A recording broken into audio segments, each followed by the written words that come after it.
بسم اللہ الرحمن الرحیم۔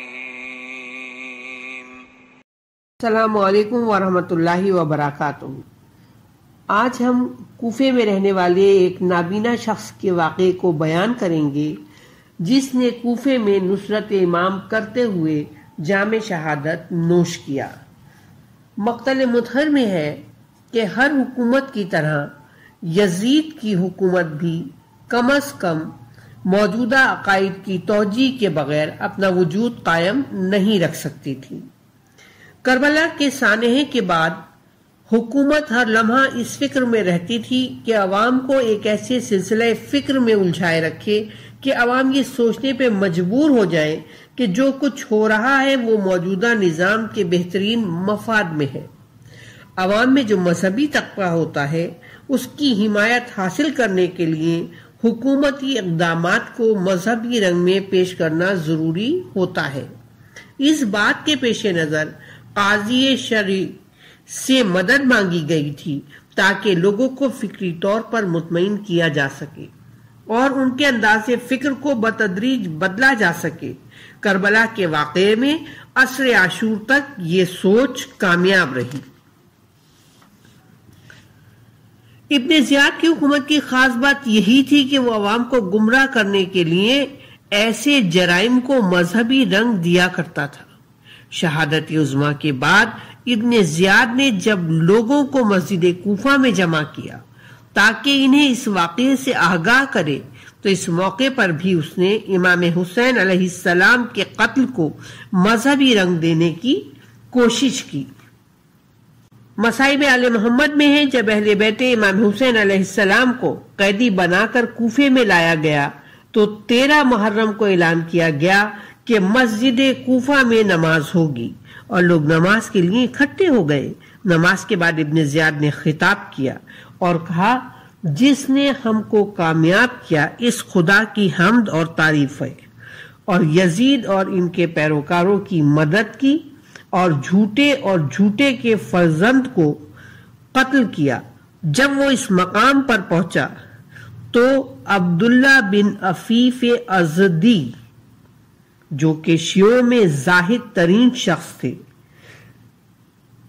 جنگ جمل میں امیر المومنین علی بن ابی طالب کے ساتھ ہم رکاب تھے اور اس جنگ میں دشمنوں کی طرف سے تیر لگنے کی وجہ سے بائیں آنکھ بھی ان کی ضائع ہو گئی تھی اور جنگ صفین میں دائیں آنکھ ضائع ہو گئی تھی۔ وہ دونوں آنکھوں سے محروم تھے۔ تمام دن صبح سے لے کر شام تک مسجد کے گوشے میں عبادت میں مشغول رہا کرتے تھے۔ وہ کھڑے ہو گئے اور بلند آواز سے کہا، اے زیاد کے بیٹے، تو جھوٹا اور جھوٹے کا بیٹا ہے، تو اور تیرا باپ جھوٹا ہے اور وہ جھوٹا ہے جس نے تجھے ہمارے اوپر حاکم بنایا ہے۔ اے خدا کے دشمن، کیا تم پیغمبر کی اولاد کو قتل کرتے ہو اور پھر مومنین کے منبر پر اس قسم کی بےہودگی کرتے ہو؟ ابن زیاد عبداللہ کے اعتراض سے غضبناک ہوا۔ اس نے بلند آواز سے کہا، یہ بولنے والا کون ہے؟ عبداللہ نے کہا، میں ہوں۔ اے دشمن خدا، اس پاک خاندان کو کہ جن کو خدا نے پلیدگی سے دور رکھا ہے، ان کو قتل کرتے ہو اور گمان کرتے ہو کہ ہم مسلمان ہیں؟ وائے ہو تم پر! کہاں ہیں مہاجرین و انصار تاکہ سرکش امیر یزید اور اس کے باپ جو رسول خدا صلی اللہ علیہ وآلہ وسلم کے زمانے سے ملعون تھا ان سے انتقام لیں؟ یہ سن کر ابن زیاد اس قدر غضبناک ہوا کہ اس کی گردن کی رگیں خون سے بھر گئیں۔ ابن زیاد نے حکم دیا اور کہا کہ جاؤ اس اندھے کو پکڑ کر لے آؤ۔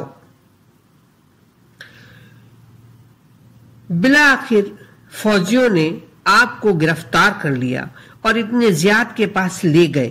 جب ابن زیاد نے جناب عبداللہ کو دیکھا تو کہا، اس خدا کی تعریف جس نے تم لوگوں کو رسوا کیا۔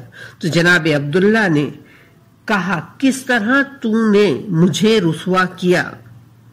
خدا کی قسم اگر میں بینا ہوتا تو تمہارے خروج اور ورود کو تنگ کر دیتا۔ جناب عبداللہ نے کہا کہ میں کائنات کے خدا کی تعریف کرتا ہوں کہ تمہاری پیدائش سے پہلے میں نے خدا سے چاہا تھا کہ مجھے شہادت کا مقام عطا فرمائے. میں نے خدا سے یہ بھی درخواست کی تھی کہ سب سے ملعون کے ہاتھ سے میری شہادت ہو، لیکن جب میں نابینا ہو گیا تو میں شہادت سے مایوس ہو گیا. اب میں خدا کی تعریف کرتا ہوں کہ جس نے میری دعا کو پورا کیا. ابن زیاد نے اپنے جلاد سے کہا کہ اس کی گردن کو جدا کر دو.